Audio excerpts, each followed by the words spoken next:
साथियों नमस्कार। जय आरसीएम। एमपी शर्मा, कैमूर, भभुआ, बिहार से आज के इस शानदार प्रोग्राम में आपका स्वागत है। जैसा कि आरसीएम ज्ञान केंद्र के तहत हम लोग एक शानदार सीरीज के ऊपर बातचीत कर रहे हैं, जिसमें मार्केटिंग प्लान के ऊपर काफ़ी अच्छा बात हुआ, कमीशन कैलकुलेशन के ऊपर काफ़ी अच्छा बातचीत हुआ, साथ में इस बिजनेस में तेज गति से बढ़ने के लिए 6 बेसिक पर भी जबरदस्त तरीके से बात हुआ कि इन 6 पॉइंट पर काम करके आप बहुत बड़ी टीम बना सकते हैं। साथियों, इसके बाद ये जो बिजनेस है, प्रोडक्ट का बिजनेस है, इसमें प्रोडक्ट की जानकारी, 10 प्रोडक्ट की जानकारी आप लोगों के बीच में दी गई, जिससे काफ़ी अच्छा उत्साह लोगों के मन में दिखाई दिया।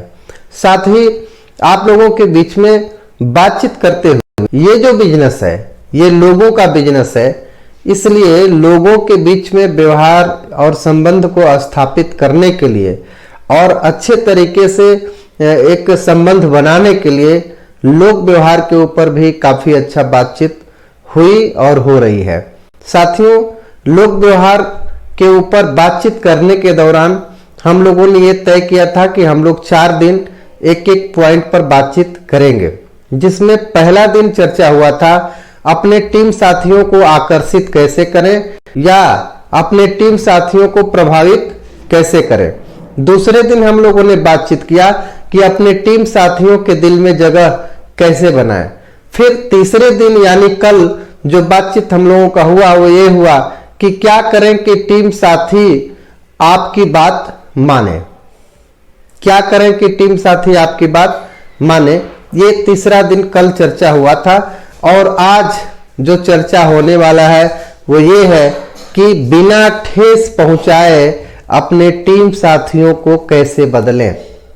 गलतियां हर किसी से हो जाती हैं और कई बार एक दूसरे से बातचीत करने के दौरान लोगों के दिल में कहीं ना कहीं चोट लगती है, जिसको ठेस बोलते हैं हम लोग, कि उनको बातों का ठेस लग गया। तो साथियों, यदि हम चाहते हैं कि काम हो भी जाए, लोगों को ठेस भी न पहुंचे, तो कुछ ऐसी चीजें हैं जिसके ऊपर यदि ध्यान दिया जाए तो ये काम आसानी से किया जा सकता है। हमारे समाज में या अन्य बिजनेस में बहुत ऐसे लोग होते हैं जो अपनी बातों को इस तरीके से कह ले जाते हैं, अपनी बातों को इस तरीके से रख ले जाते हैं कि सामने वाले व्यक्ति को बुरा भी नहीं लगता है और वो व्यक्ति अपना बात कह भी जाता है। तो कई प्रकार के लोगों को ये लगता है कि पैदाइशी ये समझदार है या इसके अंदर जन्मजात गुण है या ईश्वर का आशीर्वाद है। साथियों, ये होता होगा ये तो मैं नहीं जानता, लेकिन मैं इतना जरूर जानता हूं इस बिजनेस में आने के बाद कि जो भी ये सब कलाएं हैं इसको सीखा जा सकता है और इसको सीखना पड़ता है। यदि आप भी इस बिजनेस में आ गए हैं और चाहते हैं कि आपके टीम में, आपके परिवार में कोई व्यक्ति थोड़ी मोड़ी गलती करते हैं और आप सीधे उनकी गलतियां बताने से आप सोच रहे हैं कि उनको ठेस लग जाएगा, तो आप बिल्कुल सही सोच रहे हैं। हम लोगों को कुछ ऐसा सीखने की जरूरत है कि हम अपनी बातों को कह भी ले जाएं और सामने वाले को तकलीफ भी न लगे। तो मैं पहले सोच रहा था कि क्या ऐसा भी कोई तरीका है, तो मेरे हाथ जब पुस्तक लगी एक लोक व्यवहार, उसको जब हमने पढ़ा अच्छे तरीके से, और भी एक एलन पिच की किताब है 21वीं सदी का लोक व्यवहार, जब उस किताब को जब हमने पढ़ा तो उसमें से निचोड़ निकाला कि नहीं, बिना ठेस पहुंचाए भी लोगों के बीच में अपनी बातों को रख करके मामला को सुलझाया जा सकता है। तो साथियों, आप लोगों के बीच में वही बात आप लोगों के बीच में आज रखने वाला हूं, ताकि आप सभी साथी भी अपने टीम साथियों के साथ इस प्रकार के व्यवहार और इस प्रकार के कला का इस्तेमाल करके कहीं न कहीं अपने संबंध को बेहतर स्थापित कर सकें। इसी कड़ी में आपसे हम पहला जो बातचीत करने वाले हैं वो है उनकी गलतियां बताने से पहले उनका 5 सच्ची तारीफ करें। साथियों, मान लिया जाए कि किसी व्यक्ति ने कुछ गलतियां कर दी है और हम ये चाहते भी हैं कि इन गलतियों को उनको बताना है, तो एक तरीका है कि आप सीधा उनको फोन लगाएं या जाएं मिलने और बोल दे कि ये क्या कर दिया आपने, तो ये गलती कर दी। तो जब नियम क्या कहता है कि जब आप डायरेक्टली किसी की आलोचना करते हैं तो वो व्यक्ति आपसे नाराज हो जाता है और कहीं ना कहीं उसको ठेस लग जाती है कि देखिए ये हमको ऐसे बोल दिए। क्योंकि हर व्यक्ति एक चीज तो क्लियर जानता है कि वो अपने हिसाब से ठीक करता है ना, भले आपके नजर में वो चीज गलत नजर आती है। तो जब हम उनकी गलतियां बताएं तो राइटर कहते हैं कि गलतियां बताने से पहले आप कम से कम 5 उनकी अच्छाइयां बताइए। जैसे मान लीजिए कि एक व्यक्ति ने मार्केटिंग प्लान दिखाते समय कमीशन कैलकुलेशन में उसने 32% के जगह पे 40% लिख दिए, ये गलती है। तो अगर हम उनको फोन करके डायरेक्टली ये कह दें कि आपने जो मार्केटिंग प्लान दिखाया उसमें 32 के जगह पे 40% आपने बता दिया, ये तो बहुत बड़ी गलती है, तो शायद उनको थोड़ा सा अच्छा नहीं लगेगा। लेकिन अगर इसी बात को हम ऐसे कहें कि मिस्टर ए सर, आपने जो आज मार्केटिंग प्लान दिखाए वो बहुत शानदार मार्केटिंग प्लान था, पहला तारीफ। दूसरा तारीफ, आपने कस्टमर से शुरुआत की, बहुत सारे लोग कंपनी से शुरुआत करते हैं, तो हमें कस्टमर के तरफ से शुरुआत करनी चाहिए थी, ये भी बहुत शानदार आपकी बात थी। इसके बाद आपने क्रम wise retailer, wholesaler, dealer, agency, company आपने रखा, क्योंकि इस सीरीज में कई लोग उल्टा पुल्टा भी रख देते हैं। इसके बाद कंपनी के इतिहास को भी आपने बहुत अच्छा बताया। और मैं आपसे एक चीज कहना चाहता हूं कि जो कंपनी का परफॉर्मेंस बोनस है, आपने ये बताया कि 10 से 40% कंपनी परफॉर्मेंस बोनस बांटती है, लेकिन मेरे जानकारी के अनुसार कंपनी 10 से 32% परफॉर्मेंस बोनस बांटती है। तो ये किताब में भी लिखा हुआ है। तो जब इस तरीके से जब हम सामने वाले की कुछ तारीफ कर लेते हैं 2 4 5, और 2 4 5 तारीफ करने के बाद जब हम उनकी गलतियां बताते हैं तो उनको उतना बुरा नहीं लगता है, और ये बुरा लगता ही नहीं, क्योंकि आपने पहले तारीफ कर दी तब उनकी गलतियां बताई। तो नियम यही है कि उनकी गलतियां बताने से पहले उनका कम से कम 5 तारीफ जरूर करें। साथियों, एक चीज और आप अपने समाज में देखे होंगे कि दांतों का जो डॉक्टर होता है वो दांत को उखाड़ने से पहले दांत दर्द की इंजेक्शन देता है। तो पहले इंजेक्शन दे लेता है तो दांत उखाड़ लेता है। तो आप भी किसी की तारीफ कर लीजिए तो 4-5 ठो, इसके बाद 1 ठो उनकी गलतियां बता दीजिए, तो निश्चित रूप से काम आसानी से और बहुत अच्छे से हो जाएगा। आपके अगल बगल में आप बाल भी कई बार कटवाते होंगे और कई बार शेविंग भी आप करवाते होंगे। देखते हैं जो कारीगर होते हैं शेविंग करने वाले, वो पहले क्रीम लगाते हैं, बहुत अच्छे तरीके से सेवा करते हैं बालों का, इसके बाद उसको जो है काट देते हैं। कहने का मतलब क्या है कि किसी भी व्यक्ति को थोड़ी सी खरी खोटी सुनानी है तो उसके 5 गुना ज्यादा अच्छी अच्छी चीजें उनके बारे में बोल लीजिए। इसके बाद जब एक छोटी सी बात उनके बीच में रखेंगे तो उनको अच्छा लगेगा, उनको बुरा नहीं लगेगा, क्योंकि वो खुश हो गए हैं और खुश हैं, उनकी तारीफ हो रही है, फिर उसमें एक छोटी सी बात रख देते हैं तो बात बन जाती है, और सामने वाले को भी लगता है कि इनका नजर जो है वो पारखी है, हमारी अच्छाइयों को भी इन्होंने बताया है और हमारी इस कमी को बताया है, तो निश्चित रूप से मेरे बारे में अच्छा फील करते हैं। तो आगे हम आपसे बातचीत करेंगे कि बिना ठेस पहुंचाए अपने साथियों को कैसे बदलें। इसमें दूसरा जो पॉइंट आपके बीच में हम रखने वाले हैं कि टीम साथियों की गलतियां सीधा ढंग से बताने की भूल कभी न करें। आपके टीम में बहुत सारे ऐसे साथी हैं जो गलती करते हैं, तो आप सीधा उनकी गलती नहीं बताएं। इसका एक उदाहरण मैं आपके बीच में देना चाहता हूं कि जब मान लीजिए कि आपके घर में एक बच्चा है और उसने अपनी परीक्षा दी और वो अच्छे अंकों से पास हो गया, लेकिन गणित में उसके नंबर कम है, तो अब हम क्या करेंगे, सीधा अगर बोल देंगे कि आपका तो गणित में नंबर कम है, ये तो मामला बहुत गड़बड़ है, तो उस बच्चे को ठेस लगेगी कि यार इतना सारा हमने पढ़ाई किया, कई विषयों में 99 नंबर आया है, 98 नंबर आया है, उसको नहीं कह रहे हैं। एक विषय में थोड़ा कम आया है तो ये जो है कम जो है उसी को बोल रहे हैं।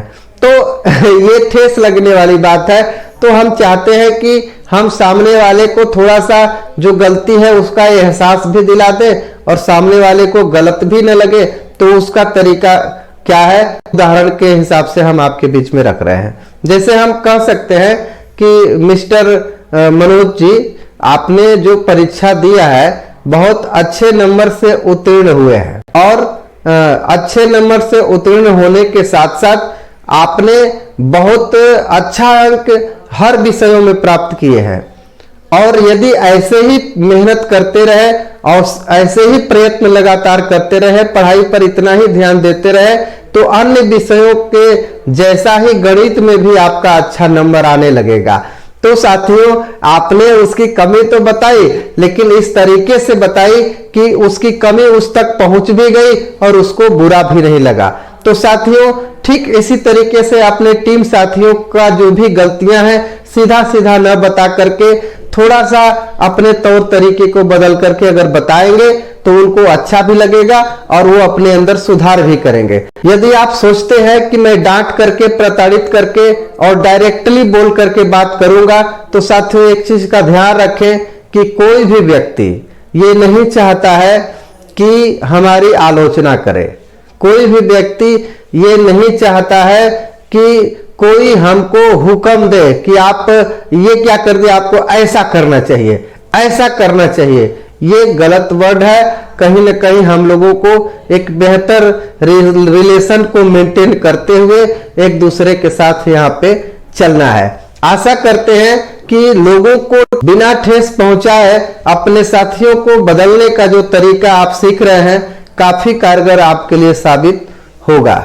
साथियों, आगे हम आपसे बातचीत करना चाहते हैं तीसरे पॉइंट में। किसी की भी गलतियां बताने से पहले अपनी गलतियां या और कमियां जरूर बताएं। आपके टीम साथी में कोई भी साथी किसी प्रकार की गलती कर रहे हैं, वो मार्केटिंग प्लान नहीं दिखाते, वो होम मीटिंग नहीं लेते, तो या अन्य कोई भी कमियां उनके अंदर दिखती है और आप देख रहे हैं कि ये उनकी गलती है, ये उनके अंदर कमी है, तो एक चीज का हमेशा ध्यान रखना है कि आपको डायरेक्टली नहीं कहना है कि आप ऐसे नहीं करते, ये नहीं करते, ये आपकी गलती है, वो आपकी गलती है, बल्कि किसी की गलतियां बताने से पहले आप अपनी गलतियां और अपनी कमियां पहले रख लीजिए कि मिस्टर विनोद सर, मैंने भी जब इस काम की शुरुआत किया था तो हमें भी मार्केटिंग प्लान नहीं दिखाने आता था, मेरे से भी ये गलतियां होती थी, वो गलतियां होती थी, मेरे अंदर भी कमियां हैं, मैं भी किताब नहीं पढ़ता था, कैसेट नहीं सुनता था, मीटिंग में नहीं जाता था, मेरे अंदर भी ये सारी कमियां हैं। तो ऐसा क्यों कहना है? ऐसा इसलिए कहना है कि जब भी किसी व्यक्ति को उसकी गलतियां बताते हैं और यदि आप उसके साथ साथ अपनी गलतियां पहले रख लेते हैं तो सामने वाले को एक मैसेज जाता है कि यार गलती करने वालों की श्रृंखला में सिर्फ मैं ही अकेला नहीं हूं, हमारे जैसे बहुत सारे लोग गलती करते हैं। अर्थात आप ये एहसास दिलाइए कि गलतियां हर किसी से हो जाती हैं, मैंने भी गलतियां की है, आपसे भी ये चीजें थोड़ा सा चूक हुई है। तो निश्चित रूप से वो व्यक्ति अगर ऐसे पेश आएंगे तो स्वीकार कर लेगा कि सर आप जरूर सही कह रहे हैं, ये चूक हो गई है।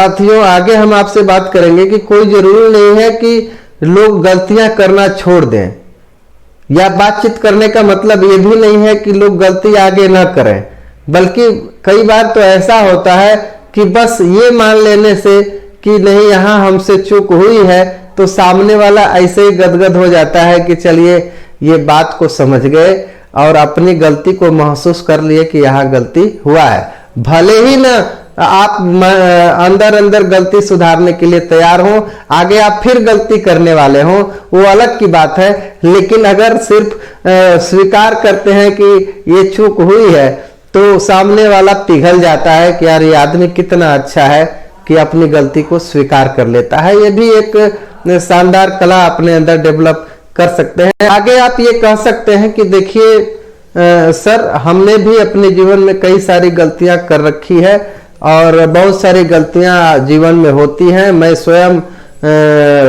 इतना गलती किया हूं कि मैं आपको नहीं कह सकता कि आप ये गलती किए हुए हैं, क्योंकि मैं खुद अपने जीवन में गलतियां किया हुआ हूं।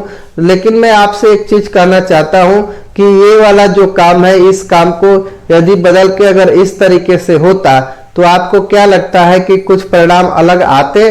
तो सामने वाला बोलेगा कि हाँ बिल्कुल सही कह रहे हैं, इस तरीके से जो काम हुआ है ये तो गलती हुआ है, अगर इस चीज को अगर ऐसे किया जाता तो परिणाम बेहतर हो सकते हैं।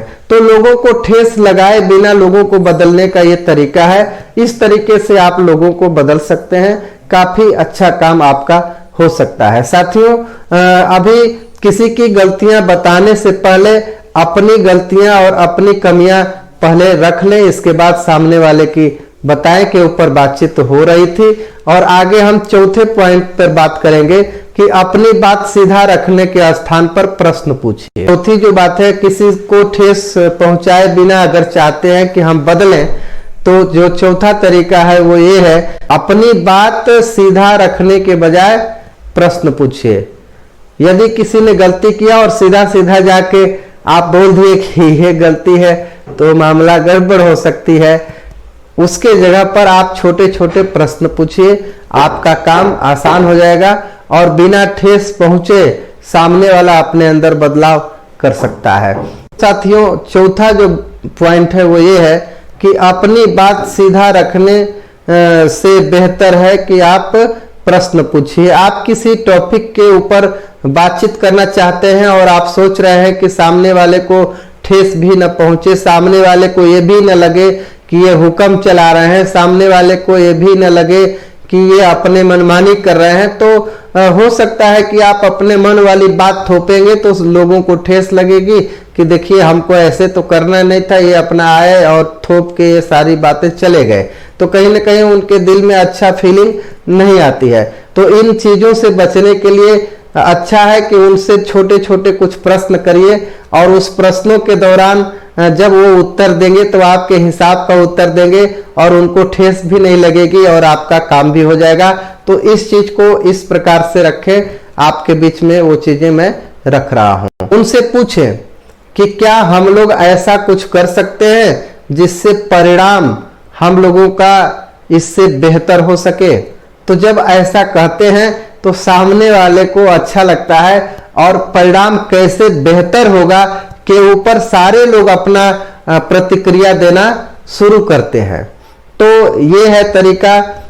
दूसरा है कि क्या किसी के दिमाग में ऐसा कोई योजना चल रहा है जिसकी वजह से इस काम को और बेहतर ढंग से किया जा सके। तो अगर आप ये कहते हैं कि आप लोग इस काम को ऐसे ऐसे करिए, उससे बेहतर है कि हम पूछें उनसे कि क्या किसी के दिमाग में ऐसा कुछ चल रहा है कि इस काम को कैसे बेहतर ढंग से किया जाए। आगे हम उनसे ये भी कह सकते हैं कि ये काम निश्चित टाइम पर हो जाना चाहिए। ये बात कहने से बेहतर है कि क्या कुछ ऐसा किया जा सकता है कि ये काम अपने निश्चित समय पर हो जाए। तो लोग फटाफट अपना बताना शुरू करेंगे कि इसको ऐसे किया जाए तो हो जाएगा, वैसे किया जाए तो हो जाएगा, वैसे किया जाए तो हो जाएगा। तो कहीं ना कहीं जब लोग सामने से प्रतिक्रिया देते हैं तो आप जो चाहते हैं उस प्रक्रिया के हिसाब से भी बहुत सारी बातें निकल के आती हैं, तो उसमें आप अपनी बातों को रख सकते हैं। तो कई बार होता क्या है कि हुक्म चलाने से बेहतर है कि सामने वाले से ही कुछ ऐसी बातें निकलवा लीजिए ताकि जब वो काम उनको आप सौंपे तो उनको ये न लगे कि हमारे ऊपर हुक्म चलाया जा रहा है, हमको थोपा जा रहा है। कहीं ना कहीं उनके दिल को दर्द नहीं होगा, कहीं ना कहीं उनको ठेस नहीं पहुंचेगी। तो ये तरीका है, अपनी बात को सीधा रखने के बजाय उनसे छोटे छोटे कुछ प्रश्न पूछ लीजिए और उनसे जवाब ले लीजिए, और उन्हीं जो जवाब वो लोग दे रहे हैं उसी जवाब के हिसाब से आप अपना काम का प्लानिंग कर लीजिए। लोग खुशी खुशी उस काम को करना शुरू कर देंगे। तो इसको बोलते हैं बिना ठेस पहुंचाए अपने लोगों को बदलना। साथियों, इसी कड़ी में हम पांचवा बात करने वाले हैं आपसे ये, सामने वाले को किसी भी हाल में लज्जित नहीं होने दें। कई बार होता क्या है कि कोई व्यक्ति गलती करता है और ऑन द स्पॉट हम लोग बोलते हैं कि आपने ये गलती किया है, और सामने वाला 10 आदमी में लज्जित हो जाता है। ये काम बिल्कुल सही नहीं है। हम चले हैं लोगों को बिना ठेस पहुंचाए बदलने के लिए, तो यदि आप डायरेक्टली अगर किसी को बोल देते हैं कि आपने ये गलतियां किया हुआ है, तो वो लज्जित हो जाएगा। तो सामने वाले को लज्जित होने से आप बचाते हैं, तो कहीं न कहीं उसका दिल नहीं टूटेगा, कहीं न कहीं उसको ठेस नहीं पहुंचेगी। तो उनसे बातचीत करने के दौरान आप ये बात करें तो इस बात का ध्यान रखें कि सामने वाला कितना भी बड़ा गलती करता हो, कितनी भी गलतियां करता हो, हमें उनकी आलोचना नहीं करनी है, हमें उनको लज्जित नहीं करना है। और आगे ये भी ध्यान देना है कि कोई भी व्यक्ति कितनी भी गलती करे, हमें कोई हक नहीं है उसकी आत्मा को घायल करने की, उसके दिल को घायल करने की। हमें कोई ऐसा बात नहीं बोलना है जिससे सामने वाले को लज्जित होना पड़े और उसके दिल में चोट पहुंचे, दिल को दर्द हो। और सामने वाले का जो इज्जत है उसको बचाने का पूरा पूरा मौका दीजिए, कभी भी उनकी बेइज्जती न कराइए। इस चीज का ख्याल रखें, सामने वाले को लज्जित होने से बचाएं। तो यदि सामने वाले को लज्जित होने से बचा लेते हैं तो कहीं न कहीं उसके दिल को ठेस नहीं पहुंचती है, और अपने जो टीम साथी हैं उनके अंदर प्यार पनपता है, एकजुटता पनपती है, एक दूसरे का लोग साथ देते हैं। साथियों, अगर इतना ध्यान रखेंगे कि बिना ठेस पहुंचाए लोगों को कैसे बदला जाए, अगर इन सारे पॉइंटों के ऊपर नजर रखेंगे, 5 पॉइंट आपके बीच में रखा गया, और इन 5 पॉइंट पे नजर रखेंगे तो बिना लोगों को तकलीफ पहुंचाए, बिना लोगों को ठेस पहुंचाए आप अपने लोगों को बदल पाएंगे, और अपने लोगों में आप एक रिश्ता कायम कर पाएंगे, और लंबे समय तक उनके साथ रह के बड़ी से बड़ी सफलता हासिल कर पाएंगे। तो साथियों, आपसे बातचीत करके बहुत अच्छा लगा। आज हम लोगों ने लोक व्यवहार के 4 पॉइंट पे बातचीत कंप्लीट किए, जिसमें पहला था कि हम अपने टीम साथियों को कैसे आकर्षित करें, दूसरा अपने टीम साथियों के दिल में कैसे जगह बनाएं, क्या करें कि आपके टीम साथी आपकी बात माने, ये तीसरा पॉइंट। चौथा पॉइंट था बिना ठेस पहुंचाए टीम साथियों को कैसे बदलें। तो ये जो वीडियो है जितनी भी मिली हुई है, इसका एक नोट तैयार करें, और बखूबी वो कला समय समय पर आप इसको तैयारी करिए। जैसे आपको आपके मन में आता है कि यार हम लोगों को कैसे आकर्षित करें, इस महीने या इस हफ्ते सिर्फ इसी चैप्टर के ऊपर बात करके लोगों के बीच पेश आऊंगा, तो आप वो आकर्षित करने वाला कला आप सीख लेंगे। यदि आप एक हफ्ता ये सोचें कि हम अपने टीम साथियों के दिल में जगह कैसे बनाएंगे, वो वाला फार्मूले पे हम काम करेंगे, लोगों से बात करेंगे, तो आप देख पाएंगे कि क्या रिस्पॉन्स मिल रहा है। फिर आप एक हफ्ता इस फार्मूले पे आप काम करिए कि अपने टीम साथियों से बात कैसे मनवाई जाए, क्या करें कि हमारे टीम के साथी हमारी बात माने। तो इसके जो फार्मूले बताए गए हैं उस पे थोड़ा सा आप 2-4 शब्द, 2-4 बातें करके आप देखिए एक हफ्ता, तो आपको समझ में आएगा कि काफी उसका रिस्पॉन्स मिल रहा है।